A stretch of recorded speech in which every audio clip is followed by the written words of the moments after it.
What if I told you in 16-dimensional numbers, 10 times 5 could be 0? How could two non-zero numbers multiply together and give 0? This is a sedenion, which is a 16-dimensional number made of one real unit and 15 imaginary units. The square of each imaginary unit is -1. Let's look at two sedenions, x and y. Each one is a simple sedenion made of two imaginary units. X is not 0, y is not 0.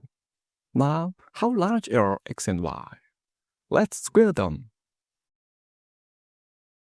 For x, the two square terms become -1. These two terms have the same units, but in opposite order, since in the multiplication of imaginary units, e1 times e10 is equal to -e10 times e1. X squared equals -2. The same happens for y. Y squared equals -2. Each one has magnitude square root of 2. But what happens when you multiply them? For this calculation, we only need 4 multiplication rules. Apply these rules.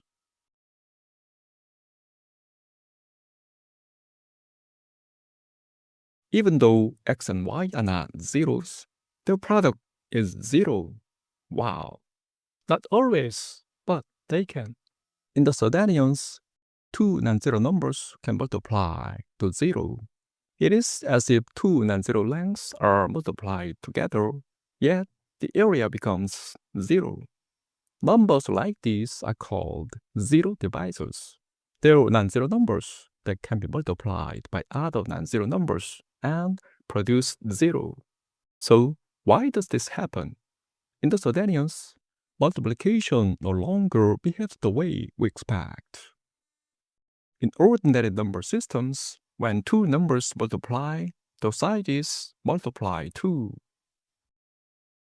Mathematicians call this the multiplicativity of the norm. If this rule holds, then two non-zero numbers can never multiply to 0, because neither of the two numbers is 0. But in the sedenions, for our two sedenions x and y, which have magnitude square root of 2, x times y has magnitude 0. So the size rule breaks. Is that the only rule that breaks? No.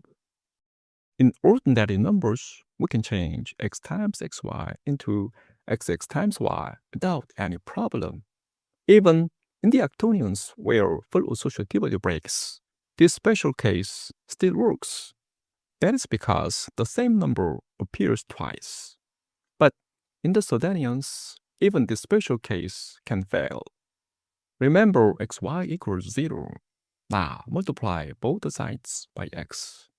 If we could really move the parentheses, then x times xy equals 0 would become x squared y equals 0. Since x squared equals -2, this would force y equals 0, but y is not 0. That's the contradiction. So, in the sedenions, we cannot freely move the parentheses around, even in this special repeated number case. This is another reason multiplication becomes unstable. Now we can see what is happening. In the sedenions, associativity breaks, the size rule breaks, even the special parentheses rule breaks. These broken rules open the door for two non-zero numbers to multiply to 0. And the sedenions have 15 different imaginary directions.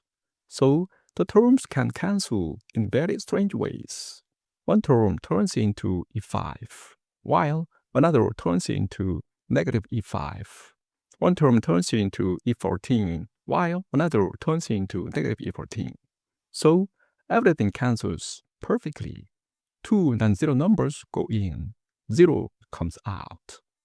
This distinguishes sedenions from real numbers, complex numbers, Quaternions and octonions, where the product of any two non-zero numbers is always non-zero. Then, what happens to division? Normally, division is supposed to undo multiplication. But in the sedenions, two non-zero numbers can multiply to 0. So multiplication cannot always be safely reversed. As a result, division is no longer a clean, reliable operation.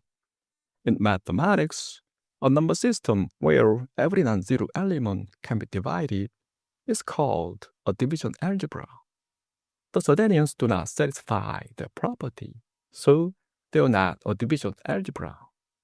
In a sense, the sedenions are still numbers, but multiplication and division no longer fit together neatly. That is why people often say that the usable division algebras stop at 8 dimensions. After that, the rules begin to break too badly. Increasing dimension is not just about adding more directions. It also means the rules of calculation we take for granted can start to break. Order breaks in 2 dimensions. Commutativity breaks in 4. Associativity breaks in 8. 2 non-zero numbers can multiply to 0 in 16. So, what breaks next?